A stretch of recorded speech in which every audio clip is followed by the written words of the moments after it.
This video, not sponsored by Coca-Cola, but is the drink of choice while you are sorting your Lego. So reach out to me, Coca-Cola, if you'd like some sponsorship.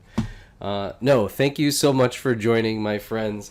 This is a journal entry and kind of a repeat one because I think it was a week before, maybe 2 weeks, where I was like, hey, videos to kind of wrap up some of my Brickworld Chicago hauls and bricks and minifigures, all that kind of stuff were to come. Those were all kind of delayed. I needed to kind of clean the studio up a little bit. Plus, this, as I had articulated last week, the summer is just busy. So if you're busy, let me know in the comments. How is your summer going so far? Thank you for all of the discussion before. I love it. Make sure to, if you're new, like and subscribe, and drop commentary. I'm usually pretty on top of responding. I love, this is really community. This is always my time to kind of talk about what I did in the past and what's to come and all things in my Lego life. Actually, lately it hasn't been very much in the Lego life, but let's get to that because I went to my local library. I was able to get this dream set. Normally, I would not have picked this up, but I do want to kind of check out dreams. I've never built a dream set, and I never plan on buying one because my budget goes towards parts and Star Wars, and maybe a few other things here and there. But dreams is not on my list, although Lego certainly has some amazing dreams designers, and sometimes it's good to kind of check out what kind of parts they're putting in here. You learn a lot, I feel like, when you're building sets, and so this is a great way for me to pick up a set. I could do a review on it, build it, do a review, and then kind of talk about some of the parts that are in here and learn a little bit of it, and see if dreams is a really cool theme or just like how the sets are designed and story. Looks like there's a really cool figure in there. We'll see if he's actually in there, and then I get to break this down and send it back, and it doesn't go in my collection. So that's one thing this week. I'm going to be working on that actually at post recording this video. Then I want to also do a video. This is it's one of the debates. It was really interesting talking to different folks at Brickworld Chicago, some of the mock designers. If you think about it, part of it is just how do you get your parts? I have to believe as a beginning mock designer, there's just so many ways. For example, if you talk about Brickitect is famous for all of his yard sailing. So hopefully, Brickitect, your yard sailing is going well if you happen to be catching this. And that's one way. Facebook Marketplace, you could go to eBay, you can go to Bricklink, you could go to Bricks and Minifigures. They have their own Pick-a-Brick cup. You could go to the Lego store, Pick-a-Brick cup. You can order online, Pick-a-Brick cup. You can have friends and family donating and looking out for you, for people who are just giving away their Lego. You just never know how you're going to get those parts.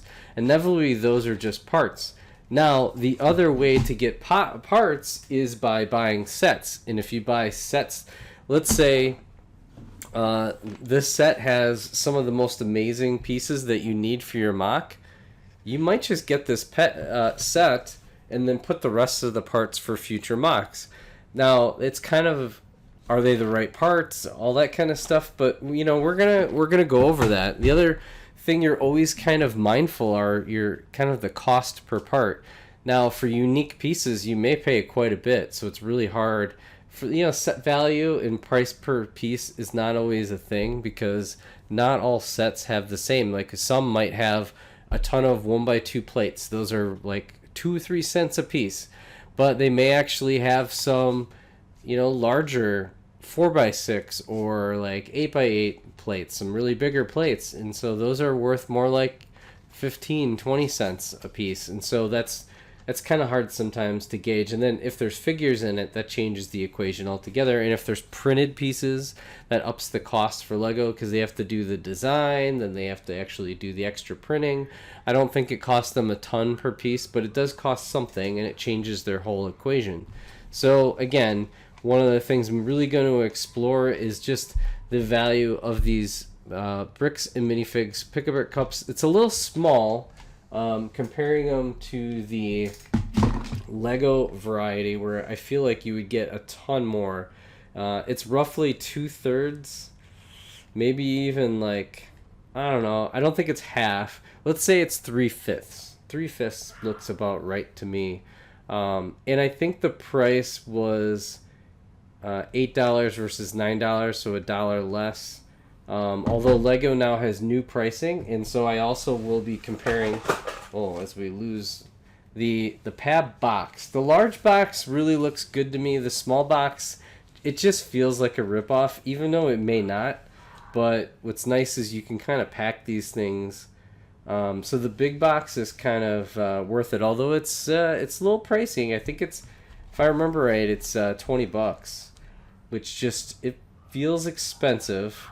Because some of these sets are $20, and now you're getting this for $20. But if you pack it right, especially for plates and in some bricks as well, when you're stacking, you do pretty well. And it also feels kind of, eco-friendly as well, because I'm assuming I'll just recycle this. Although I loved these because I could use this for part storage. I have a whole wall up here, and it is very useful because I kind of have, I know which ones are, I'm like, this part I know is in a cup over here, so I'm just going to grab it and use it, and then down. It's also easy to spill out and get the exact part really fast, put it back away, and you're done. It's a very simple system. The only other way to keep things really organized is by having, smaller parts in these acro mills. But these are the things. So at post Brick World Chicago, I've had a lot of sorting to do, and it's not necessarily fun and exciting showing off cool builds, but it's a critical part of maintaining your collection. And I have a huge amount of sorting to do. In fact, I have a whole bin back here of stuff to go through, break down, and put in my collection. And I'm starting to notice that I'm starting to run out of space. So I'm kind of like, I'm jealous of Will Harper and his who's Hoarder66 online. So check him out. He just posted a huge picture of himself with the whole acro mill wall and the whole thing. Oh man, I would love to have that built out. I'd love to build an acro mill wall that goes from like here all the way across, and then I have really good shelving back here, and then I can have some stackable bins and things like that, and then the shelving space up here could be where I can kind of leave some of my creations and things like that, or something, I don't know. We'll see how everything pans out. At some point, probably not within the year, but maybe the following year, we're gonna probably gut this room out and redo it, because it's got the old paneling and stuff like that, and do a repainting job. And I really want to make this into a fun studio. So that's a long ways off. For now, I have to just deal with what I've got. Maybe that'll be the title of this. Doing what you can with all my brick. I guess that's the theme, is that my budget is like zero. When we redid our kitchen, it's been over 2 years. Well, it's been just over a year and a half. It's been a year and a half now, almost 2 years since we redid our kitchen. I think we've got another 2 or 3 years of payments, and it's not cheap. So it's essentially just a little bit higher than a car payment that we have to do every month still to pay for that thing. So it's like, between that and then all the kids going to camp and different expenses that you have, we've been taking a decent amount of vacations, which is good. You really need to do that, but it's making it really tough. So I'm doing what I can, and I'd love to hear what you are doing, what you can for this summer, as Remy comes and joins me. And as I hear the music rolling, I'm going to sign out. Thank you so much for watching. This is we will catch you on another episode of Journal Entry next week. Bye for now.